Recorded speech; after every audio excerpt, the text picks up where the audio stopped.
is awesome. 4 would be okay too. So whatever is like mom, dad, grandma, grandpa, or if there's like kids from your brothers or sisters, or you have your own kids. Like I waited till I was 42, but um, either direction, three generations. So visually display the key relationships they have. We talk with parents and children from a strength-based and person-centered perspective, forming a relationship in which we work together to empower the parent or child. The EcoMap shows the important nurturing or conflict-laden connections between the family and the world. It demonstrates the flow of resources or lack thereof. As an assessment tool, an EcoMap can be helpful in determining the family's strengths, resources, needs, and deficits. It helps the parents and children to understand the various systems with which they interact, and it gives us the opportunity to encourage them to build upon their network if necessary. For example, we will make an EcoMap for Michelle, the author's daughter, a healthy 17-year-old teenager. But before we start with the example, let's explore what resources people usually have. When we think about supports, we can divide them into informal and formal supports. Informal supports are family members and friends, people who don't get paid to be with us. On the other end are formal supports. We think about school, intervention programs, doctors, CPS, and CASA. Formal supports are assigned to work with us. They often get paid to do so. if anybody has an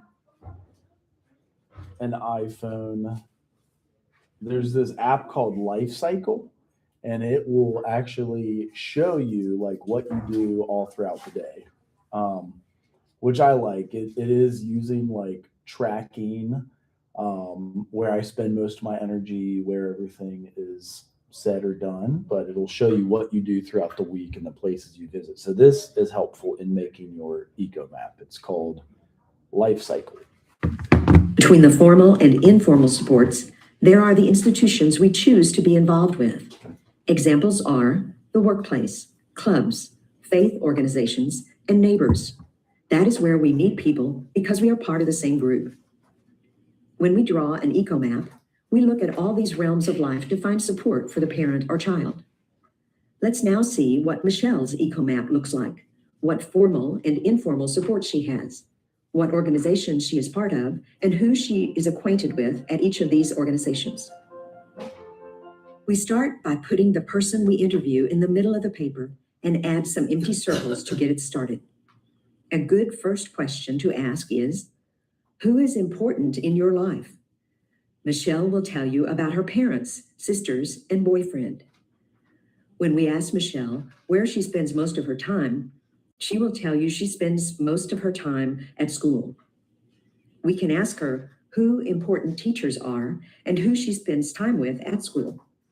She has a friend at school she also meets outside of school. A good next question is, what groups, activities, or memberships do you hold or belong to? Michelle will then go into a long conversation that she is an activist and is a member of several activist groups, and who she knows there, that she is a rock climber and who her favorite coach is and who her climbing friends are. She also tells you she goes to church and a church group, but she isn't close with anyone there. Since we cannot put in a person's name for her church activities, we just put church in the circle. This is a place she meets people and could possibly build on her support network. Asking Michelle about her neighbors, she'll tell you that she has a neighbor whom she could contact in case of emergency. Can the parent or youth you interview name an emergency contact? As a last question, we verify if the diagram is complete. Is there anyone missing? Are there any other groups or places you go to during the week? Michelle will tell you that she goes to vision therapy once a week to learn to focus better. Now we have identified whom Michelle spends time with. We'll review what questions we've asked to get here, and then we'll see how she relates to everyone. Here are some questions you may want to ask to build the eco map.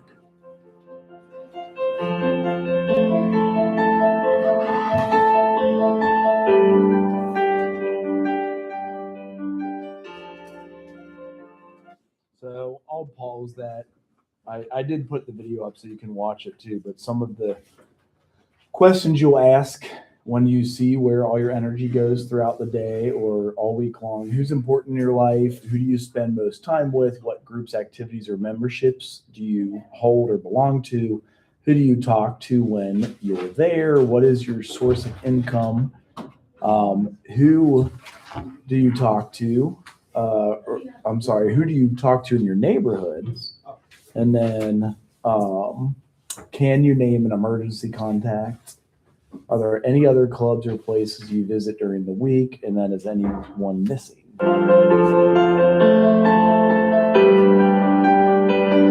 The next step is to explore the quality of these relationships. Relationships might be depicted as close or distant, strong or weak, one-sided or mutual. Michelle loves her parents and thickens the line between herself and her parents. The arrows point both ways as she receives and gives love. She also loves her sisters, her boyfriend, and other friends, and identifies these relationships as reciprocal.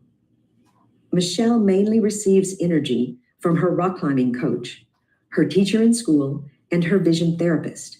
So the arrow points towards Michelle, but not the other way. Michelle and her school counselor argue a lot. This relationship is a strenuous one. We put stripes to show the relationship is taxing. The relationship with the neighbors is not very active, but it gives Michelle peace of mind to have someone to go to in case of a fire or other pressing things. The dashed line shows the relationship, although significant, is tenuous. If the parents or youth you interview give a lot of energy to everyone, but don't receive much back, there is not a balance and it becomes draining. Or if the interviewee receives mostly energy, but is not giving much back, we can likewise be aware of the impacts this could have. As you can see, an eco map gives you a good overview of the dynamics of someone's relationships. It shows you what groups your individual belongs to, what support they have within each group, and where there is a possibility to grow the support network. It creates a meaningful dialogue between volunteer or caseworker and parent or child. Making an eco map together will give you the opportunity to gain understanding of the family's social environment and evaluate connections together. We put a date on the map. Over time, relationships will change. If we give Michelle strategies on how to work with her counselor and how to make friends at church, we have empowered her. And maybe next time we make an eco map with her, it will show. We hope you have enjoyed watching this video. We wish you success in learning more about the children and families you work with. Keep looking for how to reconnect the children with their relatives and other emotional supports. Remember that parents need support as well. Feel free to subscribe to my channel and watch other videos that might be useful for you or your work. Thank you for all you do. So ChatGPT is great for that. Link is in the comments for your next assignment. It's the eco map. So I know some of you are finishing up the genogram. This isn't due for 13 more days. Any questions or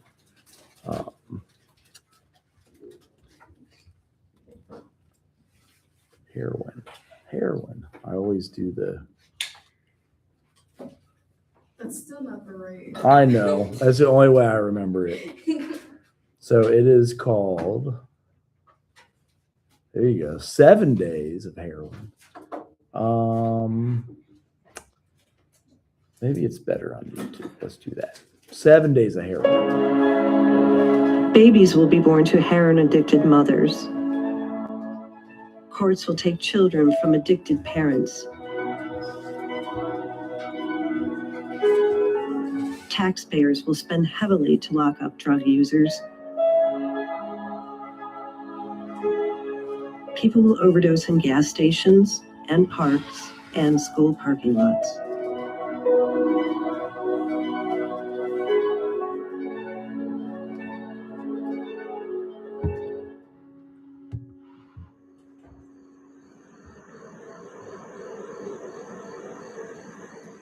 It's the first day of another week of the heroin epidemic. Over the next 7 days in Greater Cincinnati, at least 180 people will overdose. 18 will die. This is normal now. This is a typical week.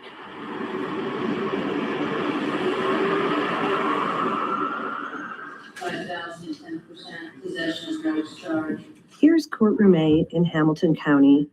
It's the first stop for those arrested the night before on heroin charges. Says the defendant did knowingly have in his possession a clear liquid in a syringe, which he admitted was heroin. On this morning, as on most, 1 in 4 cases on the docket is directly connected to heroin. They come from wealthy neighborhoods and poor. She had syringes in her vagina that she did not disclose. They are young and old, parents and grandparents, sons and daughters. Sometimes they are brought here hours after they almost died from an overdose. Sometimes they don't make it to court. Heroin and other opiates kill 1 American every 16 minutes. That's more than die in traffic crashes.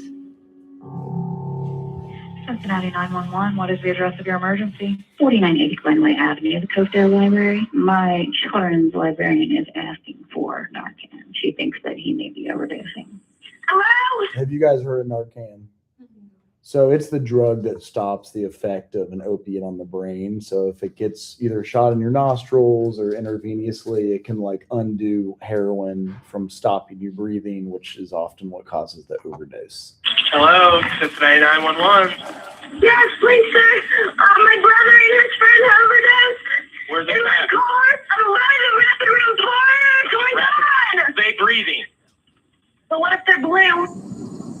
I just walked in, my buddy ain't been answering the phone, and I believe he's OD, and I think he's dead. Okay, can you tell me for sure if he has a pulse or a heartbeat? He's ice fucking cold. I got a phone call. She was all upset. I couldn't understand her. And I said, I think she's telling me my baby's dead. No, it's not real. No, I don't know. It feels like your soul leaves your body. It felt like somebody just blasted me in the chest with a shotgun. That's what it really felt like. I guess they see it so much, they just look at it like, well, there's another dumbass, whatever. That corner said, I deal with this every day. And they kept, well, we deal with this every day. I said, yeah, well, I don't deal with this every day. I don't got to deal with every day. I bury my child. Every day my child's dead. I don't deal with that every day. Well, how would you feel if you went home, your child was dead? They didn't let me see him, so I didn't believe it. I said, nah, it ain't time. He hadn't been using, he's been clean for a year. He said, Mommy, look, I promise you, Mommy, I will never do heroin again. He said, Mom, that stuff they got her today. He said, it's not heroin. He said, it's intentionally made to kill you. So what happened that made him want to do a shot of heroin again? By the end of the night, at least 20 people in Greater Cincinnati have overdosed.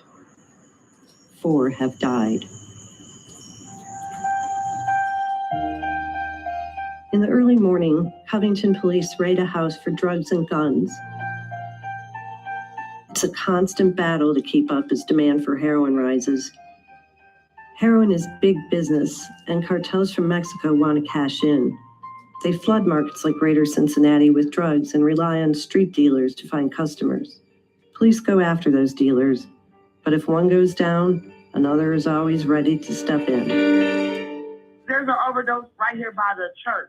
You see a needle, ma'am? Yeah, Why do you think it's OD? That's usually what it is nowadays when you see somebody laid in the alley. Like, this is what it is now. Heroin isn't just a big city problem. Small towns across Ohio and Kentucky have been devastated by the drug. You know, when we started this ministry, we were so excited about just being able to do what God wants us to do. We didn't realize the magnitude of what we were faced with. Gerald Breeden created Firehouse Ministries to do something about it. His church welcomes all, including anyone seeking help with addiction. And when I hear him talk, it's like it's a demon that's got them, you know, that it's something inside of them that's really evil. It's forcing them to do what they're doing. And a lot of these kids, you know, are faced with that same choice, and maybe sooner than later with the way things are. The kids that we help and that we minister to, there's not one of those kids that are not affected by the addiction problem. And heroin seems to be the greatest controlling factor. Somebody in their family is directly connected with the drug culture, and these kids are faced with that. And I've also seen some families where not only the parents are using, but they're using with their kids. And that is a really risky place for all of them to be.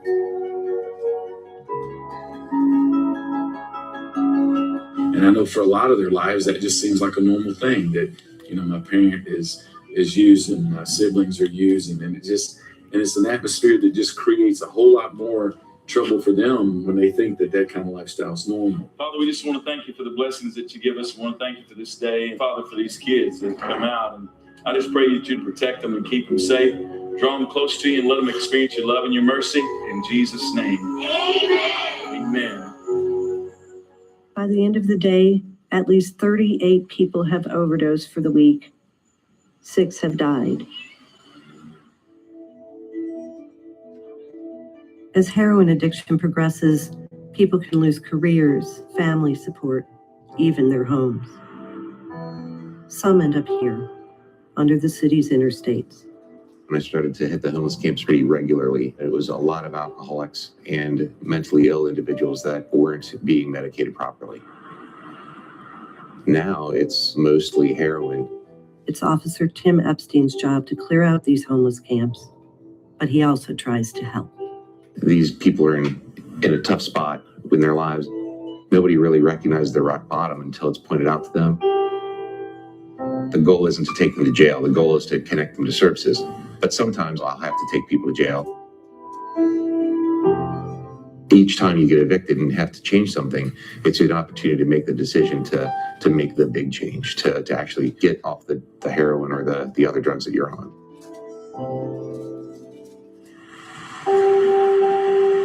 Kim Hill is preparing to see the son she lost Monday to a heroin overdose. Tom had been drug-free for about a year before relapsing. His friends found him in his apartment, a needle in his arm. Just to see your child looking like that and that had been doing good so long. I remember just laying on his chest and asking him, why did you do this? Why? Why would you do this, Dum-Dum? And I just laid there on him and kissing him, and I didn't want to let him go, and I didn't care how he looked. I just wanted to bring him home.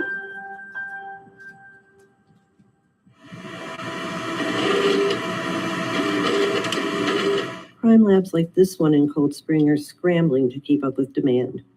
Evidence in every drug case ends up in a place like this, where it's tested, measured, analyzed. You know, if they're really, really into it, this might not be enough for them for the day. Heroin isn't the only problem. Synthetic opiates such as fentanyl and carfentanil are increasingly common and increasingly deadly. So that's how much overdose would be on fentanyl. It's kind of more like 20 granules, and then carfentanil is just about 1. And you used to order this off like a website from China, so it wasn't illegal to get right up until about a decade ago, and now obviously they figured it out. Few crumbs are enough to kill.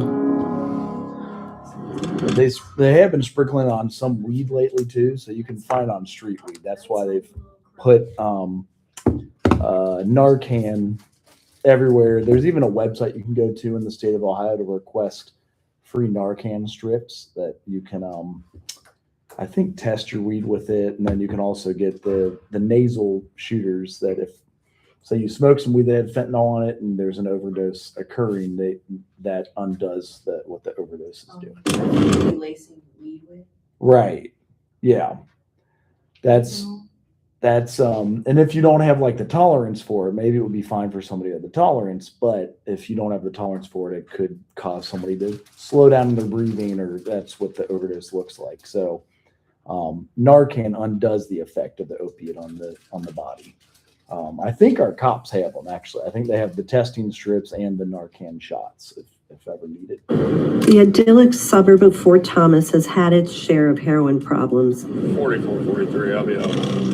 And the highways bring even more people with addiction through. Police created the heroin interdiction team after the drug was blamed for several deadly crashes in northern Kentucky.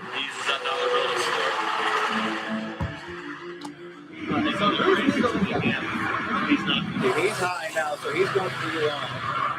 Why were you driving the car?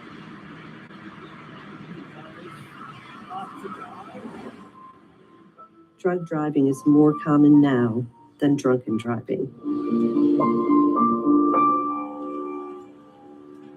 The right help can be hard to find for those addicted to heroin.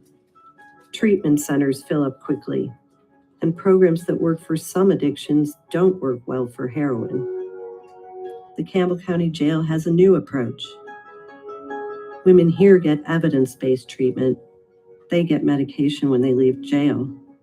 But that's not where it ends. For 2 years, they get health checks, job training, and housing assistance. Katara Jarvis deliberately got arrested so she could get treatment. I completely shut down from everything, from my higher power, from my sisters, from my program, everything. Determined. I want this more than anything in the world, and I don't want to die.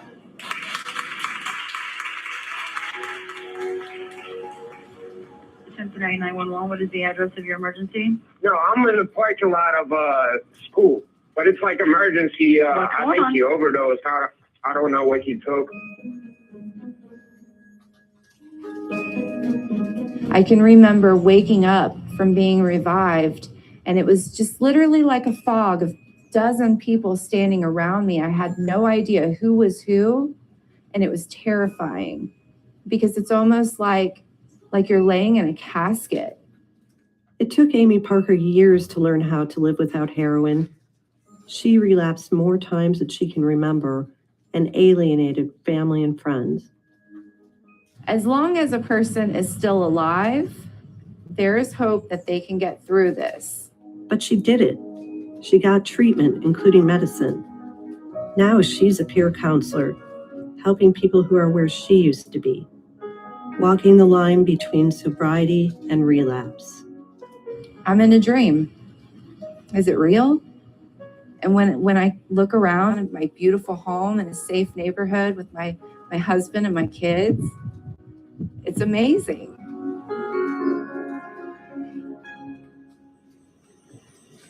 By the end of the day, at least 63 people have overdosed for the week. 9 have died. Well, we're at 9 Mile and 52. Claremont County Sheriff's deputies are targeting heroin users on US 52. Pill mills along this route used to give drug users easy access to prescription painkillers. Now, those drug users come looking for heroin. Since the heroin problem has just been the area that we've really had to target, and it just doesn't seem to be going away.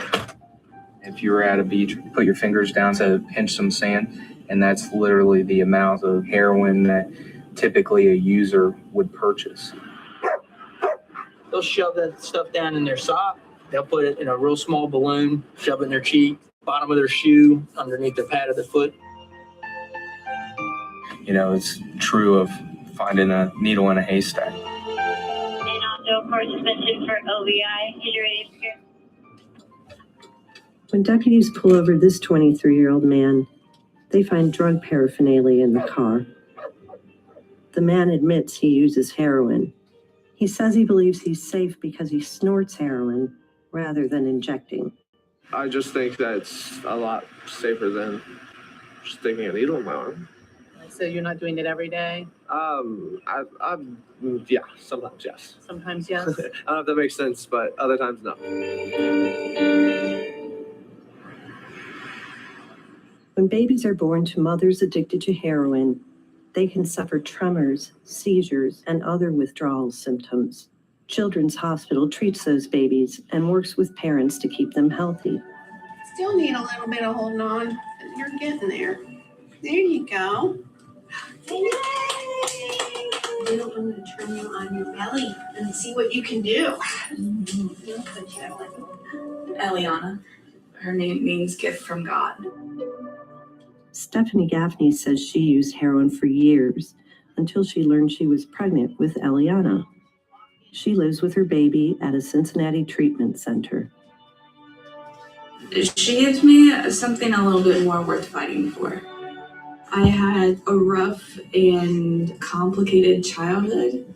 I don't want her to have to go through any of that I did. I want her to have her parents being consistent in her life.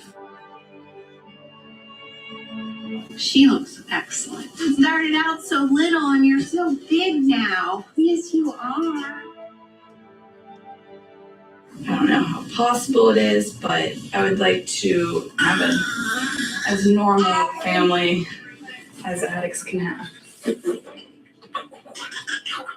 10 days after this visit, Stephanie Gaffney overdosed and died. Eliana is now living with Stephanie's parents. No one wakes up one day and says, this is what I want to do. We don't see them as what most people would see them as, which is prostitutes. Scarlett Hudson calls them her girls, and these women call her Mama. Yeah, so she'll be on the street tonight. Through her Women of Alabaster Ministries, they can drop in for a meal, clothing, or health checks. We look at them like they have been broken, they're hurt. We don't believe at all that it's a choice that they would make had they had a good choice to make. This is one way that they know that they can feed that addiction. They've resorted to this. We see them through the eyes of Christ. That's how we see them. We thank you for the days when the girls say they're done, when they're sick and tired of being sick and tired. Hey, baby, are you hungry? Oh, you want to go with me? I'm going up to the building. Hi. How are you? Okay. How are you? I'm good. We know that if we keep doing what we've been called to do, that more and more of them will find their way out, and more of them will live. There's going to come a day when it's going to be your day, and you're going to come in and say, I'm ready, right? Yeah. They have aspirations and have had aspirations. We just got to find that person again. So when we look at them for what they can be one day, not what they are at the moment. I'm currently at Burger King on Glenway, and there's somebody passed out in the women's bathroom. Are they sure this is a drug? Ma'am, they're passed out. They were face down. Yes, the needle is right by her. Most companies won't hire someone who's struggling with heroin addiction. Warsaw, Kentucky's largest employer, Dorman Products, takes a different approach. We got two new people here. Who are you on? What's your thing? How long you been clean? I've been struggling with heroin for the better part of the last 7 years. Workers meet weekly on company time to talk about their struggles or the struggles of family members. I've got 4 kids, both my sons are addicts, and they have put me through hell and then some several times. A lot of people just want to look at you and say, there's nothing you can do, just, give it to God and forget about it. Well, that sounds good, but it doesn't work that way, especially when it's your kid. Most of the time, it's an escape. You're hunting for the parts and you don't really have a lot of time to think. That's the hardest part, is putting your game face on and trying to pretend like you're okay. In here, don't have to do that. A lot of the guys that were in here will come up to me on the floor and ask me, how are your boys doing? Have you heard from Josh yet? And that means a lot, because a lot of people, they don't get it. My last job at one of the cashiers, she was talking about heroin addicts one day, and she made a very nasty reference, and I was like, I'm going to stop you right there. I have 2 sons. They're both heroin addicts. You're entitled to your opinion, but I cannot sit here and listen to you say nasty things that they all should die and all of that. I pray that you're never in my situation, because only then are you going to understand it. And I don't want you to learn that way. Every single addict out there is somebody's child. By the end of the night, at least 123 people have overdosed for the week. 13 have died. We have a woman overdosed in our public restrooms. Overdoses happen everywhere. This one is in the restroom at Finley Market. Someone finds a 35-year-old woman in a blue tank top and yoga pants sprawled on the floor. A syringe loaded with heroin is at her side. The life-saving drug Narcan reverses the effects of heroin. A worker at the market has it in her purse and uses it to revive the woman. Usually it's the police or paramedics who have to administer Narcan. This man passed out while sitting on a bench at Pyatt Park. A bike cop spotted him and called for paramedics. Now, the cop is shooting naloxone into the man's nostrils. There you go. You can hear me once you squeeze my hand. Get up, baby. Get up. It's my baby right there, man. Narcan always doesn't work for a long time depending what they're having. When paramedics show up, they insert an IV and give him another naloxone dose. As you relax, buddy. This time, the man rouses. It's okay, buddy. Relax, you're good, okay? Just lay still. When he comes to, the medics tell him he should go to a hospital, or at least sit and drink some water. Instead, a friend helps him to his feet, and they walk away. By the end of the day, at least 123 people have overdosed for the week. 13 have died. I think the guy OD'd on heroin. I think the guy's dead. Scary moments for a family driving southbound on I-75 near the Weston Hills Viaduct. That's where Cincinnati police arrest a man for OVI on heroin after a crash. Heroin users cause crashes all the time. Sometimes they shut down a major interstate. When this driver and passenger overdosed while headed south on I-75, paramedics saved their lives. Police charged the driver with driving while on heroin. More people died from overdoses in Butler County this week than in any other greater Cincinnati county. Hey, ho, ho! Sheriff Jones has got to go! Butler County Sheriff Richard Jones won't let his deputies carry Narcan. I'm a very compassionate person. I see more than they do. I cry a lot inside. Jones is the only sheriff in Southwest Ohio whose department doesn't use it. His decision sparked a protest from those who say saving lives is what matters most, and a counter-protest from those who say heroin users shouldn't get free treatment to save their lives. Kids are born in my jail. 3 babies born in 18 months, born addicted. 12 pregnant ladies in my jail and have 35 babies. One of them has 7. They don't have any of them. Children's Services has it. Narcan isn't the issue. The issue is the people that are dying and are doing these drugs, and our politicians and our government does nothing. But I'm not apologizing for my stance, not even this much, and nor will I. Try to get me. Brianna and Jackson are so freaking happy. They are the happiest kids. I don't understand how they can be so happy. I guess that's part of being a kid, right? You're always really happy. Maureen Sherrob's front yard is a playground for her grandchildren. Brianna is 9 and Jackson is 4. Their mom, Natalie Bauer, overdosed and died in January. Maureen is raising Brianna and her sister is raising Jackson. They consider themselves lucky to be able to care for the children. Kids of heroin users often end up in foster homes. It is scary, raising a child without the parent. You don't know what to do. We have to almost smother them with love so that they understand that they're part of a family. I do understand that it was an accident. That you didn't leave them on purpose. People say it'll get better. It doesn't go away. It doesn't get better. I want Natalie back. There's nothing more in this world that I want. I can't have her. Over 10 minutes, Jackson. I'm going to read a book, all right? Last night she was crying. I want mommy.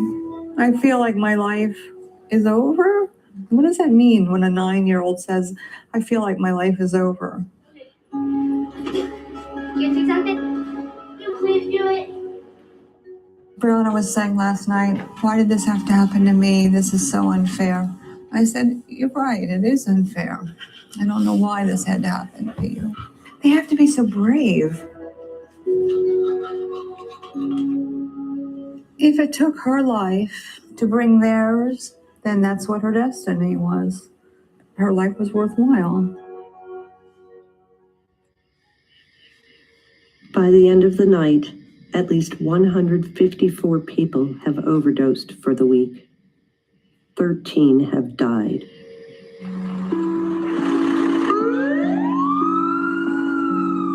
It's an overdose. They just came in running outside to get us. And Are they breathing? No, she's not breathing, hon. Her name's Gracie. That's all I know. But my friend has 2 shots in Narcan. They're about to give her now. We got to get her on the floor. Come on, guys. She's dead. She's purple. Gracie. Wake up, Gracie. Gracie. Gracie. We're going to give her another one. Yeah, let's give her another. Either she got a new dealer, her new dealer hosed her, or she's been off for a while and jumped back into the game.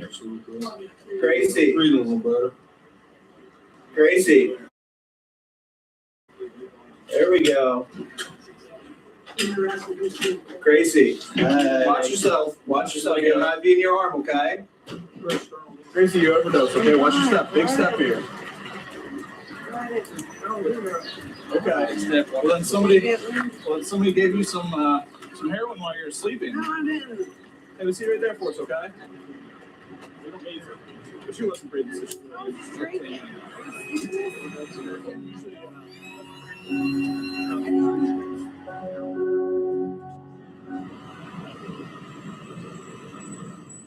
If the heroin epidemic is a battle, as many in law enforcement now see it, local jails are the overwhelmed field hospitals, the MASH units where the casualties just keep coming. The city's seen a big spike in heroin OVIs. From what I understand is they've had more heroin-related OVIs than they have alcohol-related OVIs lately. And they're easier to convict too, because most of the time they catch them either with a needle in their arm or they give them Narcan to bring them back. And the only thing that Narcan works on is opiates, so you can't really hide that. I'm dedicated every day to the rush of getting high. I'm sick of it.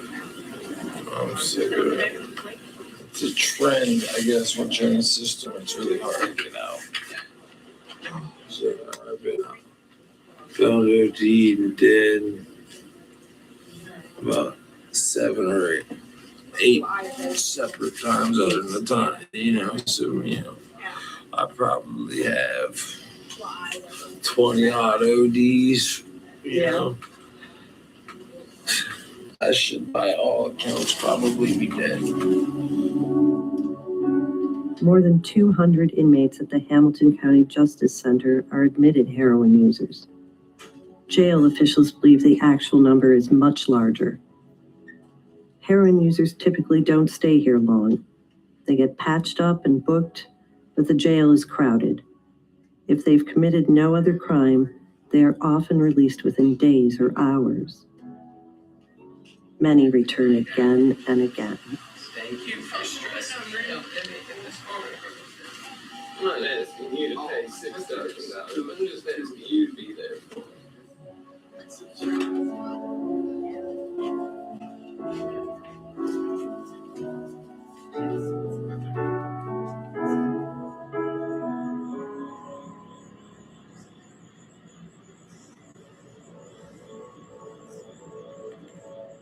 Lizzie Hamlin's son, Scotty, has been missing for days. His friend, Tom Tom, died from a heroin overdose Monday.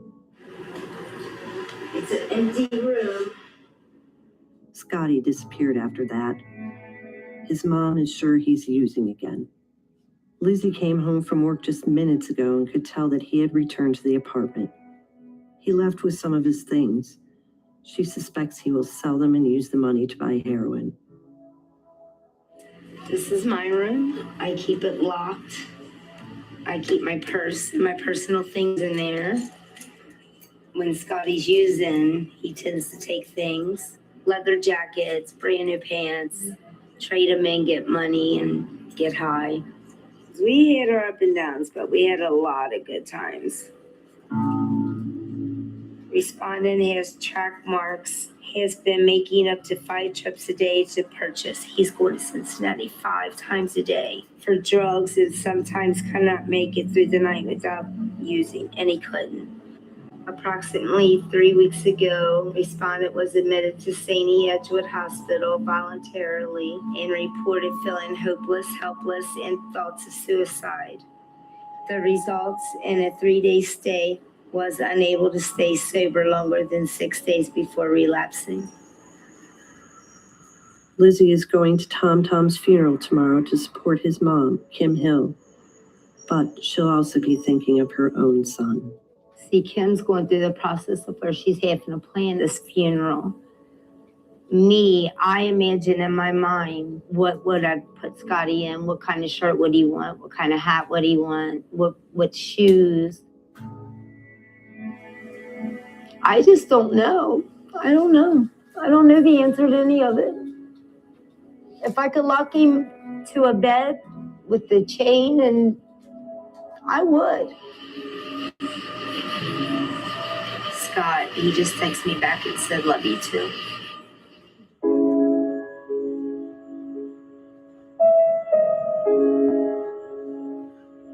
By the end of the week, at least 180 people have overdosed.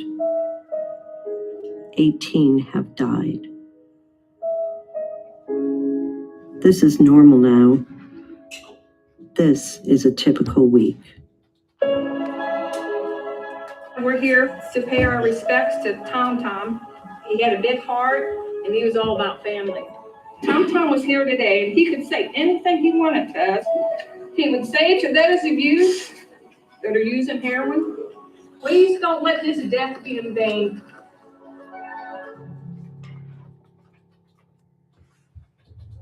So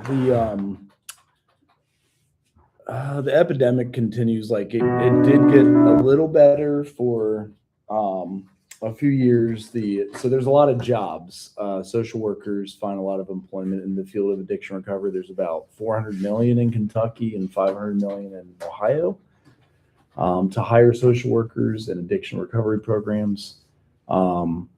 You guys, when you finish 60 hours of schooling here, can actually get something that's called your CDCA. And has anybody ever heard of a CDCA? So I had a friend who got it. So once you do your sophomore year, so you got to be finished with 2 years. And let me see if I can, I can copy the link. That makes it easy. So I have, there's a study guide and there's an answer key. And it's mostly learning everything we do in social work. So like assessment, diagnosis, treatment planning, running groups. And I can probably at least share it with you guys if anybody's interested. Because there is a lot of job opportunities in addiction recovery and learning how to do the chemical dependency counselor assistantship.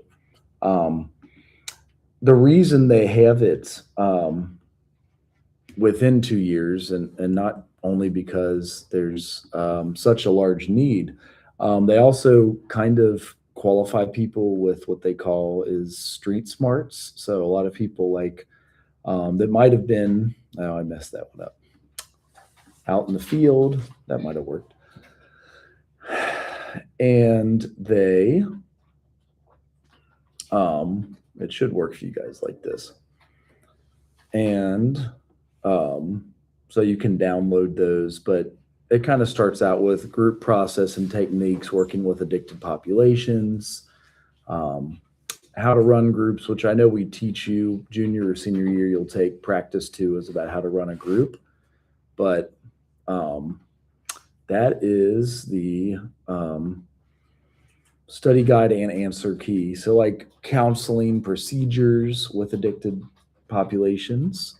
And I think the approval is through these folks. So it's like, I don't know if you can copy it from there, but it's called Wise Communications. If somebody has an interest in working in addictions recovery, this is one way to get the training. We teach you all of this stuff as a social worker, but it's kind of like the first license you can get. So at 2 years, you could get a chemical dependency. Yep.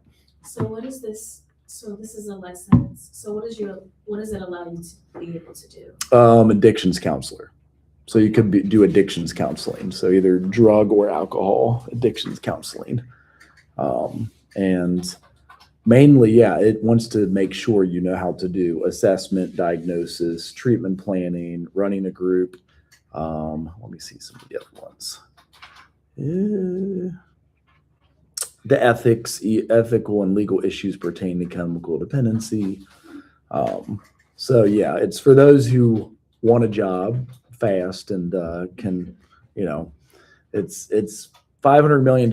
It's funding addictions counselors in Ohio alone. So that probably still, they may even infuse more. It's some of that printed money that we talk about. So the goods and the bads of printed money, it creates a lot of jobs in social work, but it also creates a lot of inflation if you print too much. So, but yeah, probably if you wanted to get a hold of one of these packets, there's several ways to get your CDCA in Ohio. And so, yep. So, high school diploma and 40 hours of substance use disorder education. It doesn't require any college. Not really. And again, it's because a lot of them say get sober at, in their 20s and want to jump right into the field.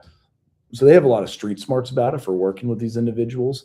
Obviously, you can work with them if you don't have the street smarts involved, but there's these trainings that you would want to probably check out and go through. So you have to be 18. And then, the 40 hours. So that's kind of like your sophomore year. Substance use disorder education, either online or your college credits count too. So,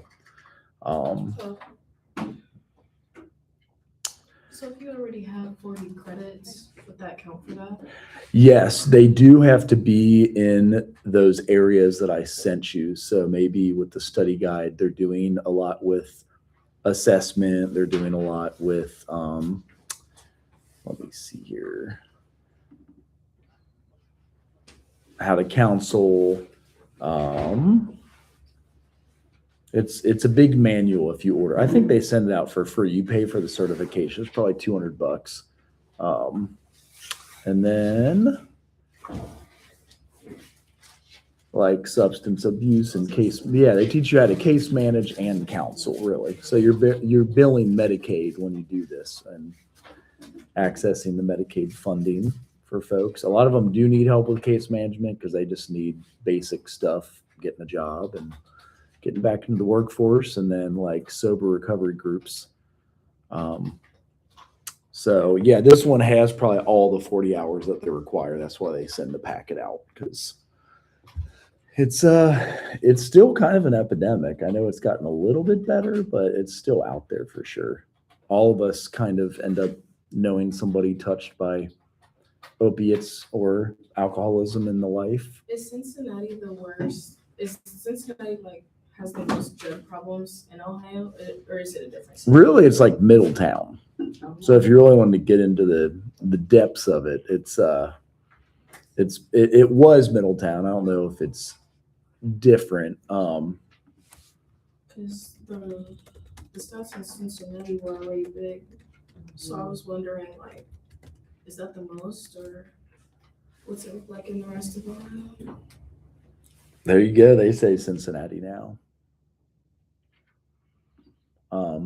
Portsmouth and Dayton. So really, I'd say right in between Cincinnati and Dayton. Portsmouth is far away though, right? Portsmouth is like all the way on the port of the river, I think, by Athens County, Ohio. Yeah, Cleveland, Toledo, so all up that I-75 region. Appalachia's kind of where a lot of the pain pill and pill mills took off. But yeah, it's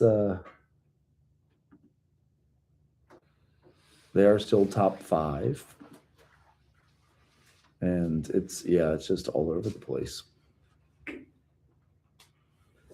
So one last thing, we'll start into trauma. We had mentioned how in the old days you didn't think it would be anything that affected you until you're like 3 or 4, because your first memory isn't until you're 3 or 4 years old. But Harvard did some research and they're showing that trauma very young and very early affects kids. So I'll finish with this one, unless any other questions about heroin or drugs or alcohol recovery programs. All right, we'll do this one. Everyone in a community has a vested interest in everyone else's children, because everyone else's children determine the next adult population that makes for a successful society. Built into our biology is the need to have responsive interactions with adults. Neglect for children is when they don't get what the brain is expecting to get, what the child is expecting to get, what we are biologically prepared and waiting for, which is input from those around us. It's this back and forth serve and return interaction that literally shapes the architecture of the brain. Serve and return begins when a child looks at something or observes something, makes an utterance, and that represents the serve. And the return is when the parent notices the child doing these things and responds to the child. Under conditions where serve and return is broken, you literally are pulling away what is the essential ingredient of the development of human brain architecture. It was a really compelling series of experiments. They've done this one. It's called the still face experiment, both with moms and with dads. So they found the same results on this still face experiment, where they started by videotaping the mother and the baby engaging in cooing and smiling. And then they asked the mother to basically put on a blank face and not respond at all. When a baby is not attended to, that is a sign of danger to the baby biologically. So the stress systems become activated. And one way this shows up is it seems weird to expose your kid to this, but think of, for example, if there's drinking too much and passing out, or an overdose in general, and like the baby's hungry and they're trying to get your attention, but you're passed out. So it shows the effects within usually 45 seconds that the baby notices and responds this way. In a brain that is constantly bathed in stress hormones, not that's up and down, that comes with normal development, certain key synapses, the connections between nerves, fail to form, and critical regions of the brain. So neglect both fails to provide the stimulation that's needed to develop the basic architecture, and when it's at a certain level, is one of the most potent activators of the stress biology of a young child. So you get a double whammy. Science points to 4 categories of this spectrum of neglect. The first, I'm also thinking nowadays we have so many like electronics and cell phones, so it's really easy to just be distracted, I guess, so to speak. And this shows the different levels of category would be what's called occasional inattention, where children experience responsiveness most of the time, but occasionally adults don't respond. There's no harm in that, and in fact, there's probably some benefit. A child can learn to self-soothe and explore the environment, and all of those opportunities build brain architecture. The second category, scientists would call chronic understimulation, is where on a regular basis, children have less interaction with the adults around them than is needed for healthy development. Those children typically, when provided with enriched learning opportunities and more typical levels of serve and return, will show catch up. The third category is what science would call severe neglect in a family where not only are there prolonged periods of inattention and lack of responsiveness, but often also associated with not being fed enough, not being bathed enough, not having basic needs met. Neglect is a huge problem in the US. Children are much more likely to be neglected than they are to experience any other kind of maltreatment. We see the child really being at risk for much more substantial kinds of deficits down the road that don't necessarily get easily fixed or ameliorated. This is where we really need to think about more complicated and often more intensive strategies to help undo those effects.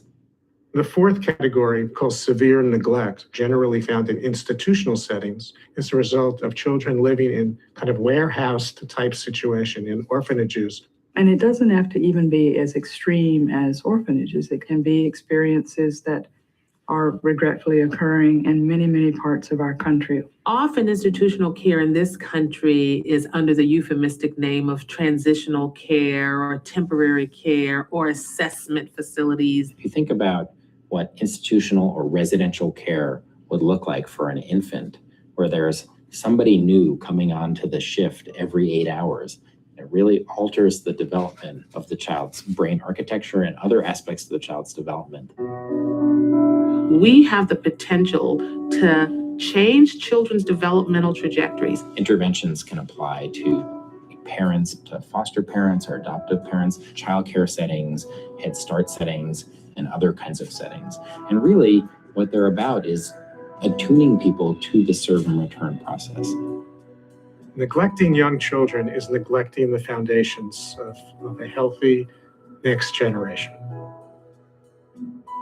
The community pays a huge price later in terms of the problems of the next generation, whether it be educational achievement, economic productivity, good citizenship, the ability to parent the next generation.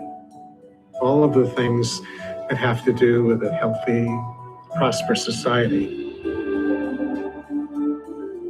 So there's a lot of research on stress, on trauma, on neglect, how they all overlap and intercept. The most important being like the first few years of child development, brain development, and why giving them, those first several years, getting them outside, exposing them to things, talking to them, as soon as they are newborns and whatnot, kind of help with development. So any questions or opinions or thoughts? Or have you guys heard of ACEs before? It stands for Adverse Childhood Experiences. I've heard that. Yeah. Okay. And that's like a quiz they give that's free online to see what score 1 out of 10 you have. That's what the movie documentary Paper Tigers, I think it's also on. Has anybody seen Paper Tigers? What does that quiz tell you? So mostly, most of us have 1 or 2 ACEs growing up. Like, it's pretty typical. Divorce is a common one, somebody with substance use, or an arrest in the family. When you get upwards of 4 and 5 ACEs, they do say it can affect long-term development if you don't see a counselor or social worker. So like, it's healable, curable, and beatable. But if we do skip, treating it, they've done a long-term study that showed that even people that didn't turn to drugs, alcohol, or smoking cigarettes daily still live 10 years less because of either heart disease, something with the lungs, or some other um, just developmental thing, because they didn't treat it, they didn't take care of it. It's just the way the stress is absorbed into our body, and when we don't take care of it or get it out of the body or do some type of trauma treatment, how it affects us, how we can die 10 years earlier. There was a TED Talk. Anybody ever watch those things? Whenever I turn it on, it kicks my YouTube channel off for 3 months. But it's a lady who was Surgeon General, I think Nadine Burke, in California, and it's a famous TED Talk, and she talks about how childhood trauma affects health across a lifetime. And it was the study that, this is all new-ish research, so like kind of they're doing more and more, and that's how they found out child development is huge, and why we started with this first PowerPoint of pregnancy, birth, and the newborn, because it is like over a lifetime that you see some of this stuff. And but I would show you this. They would just kick off my YouTube channel. Maybe I can show it without that. But her talk just really breaks down how the study was like longitudinal of 10,000 people all across the Midwest, and how it affected them, and how it shortened their life by 10 years in a lot of cases. There's a lot more overdoses, a lot of those types of things. We'll get into it more Thursday. There may be a trailer about paper tigers. So paper tigers is a real approach they used in Washington that helped some of these kids healing from their ACEs. A lot of them had 2 or 3 ACEs. If you have 4 or more, they do recommend seeing a counselor. It is common for a lot of us to have it. So here's the paper tigers. Every school in America, walking down every street in America, there are the kids that get labeled. Get rid of them. They're nothing but trouble. Lincoln sits right in the heart of the most assaults, gang activity, truancy. I did hear that it was the worst school you could ever go to. Kids had knives, the fights, absolute chaos. He pissed me off and I threw a chair at him. I told him I was going to kill him. All of them were bed though. I was invited to go to a conference about complex trauma and what stress does to the brain.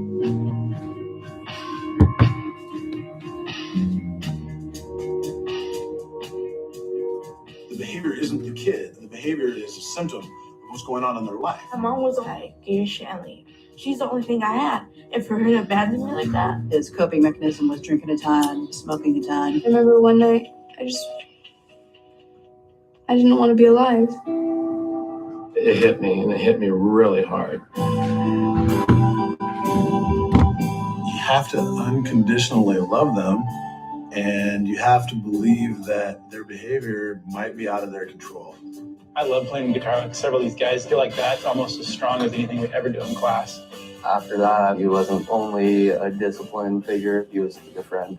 Half of the student's body had over a 3-point GPA.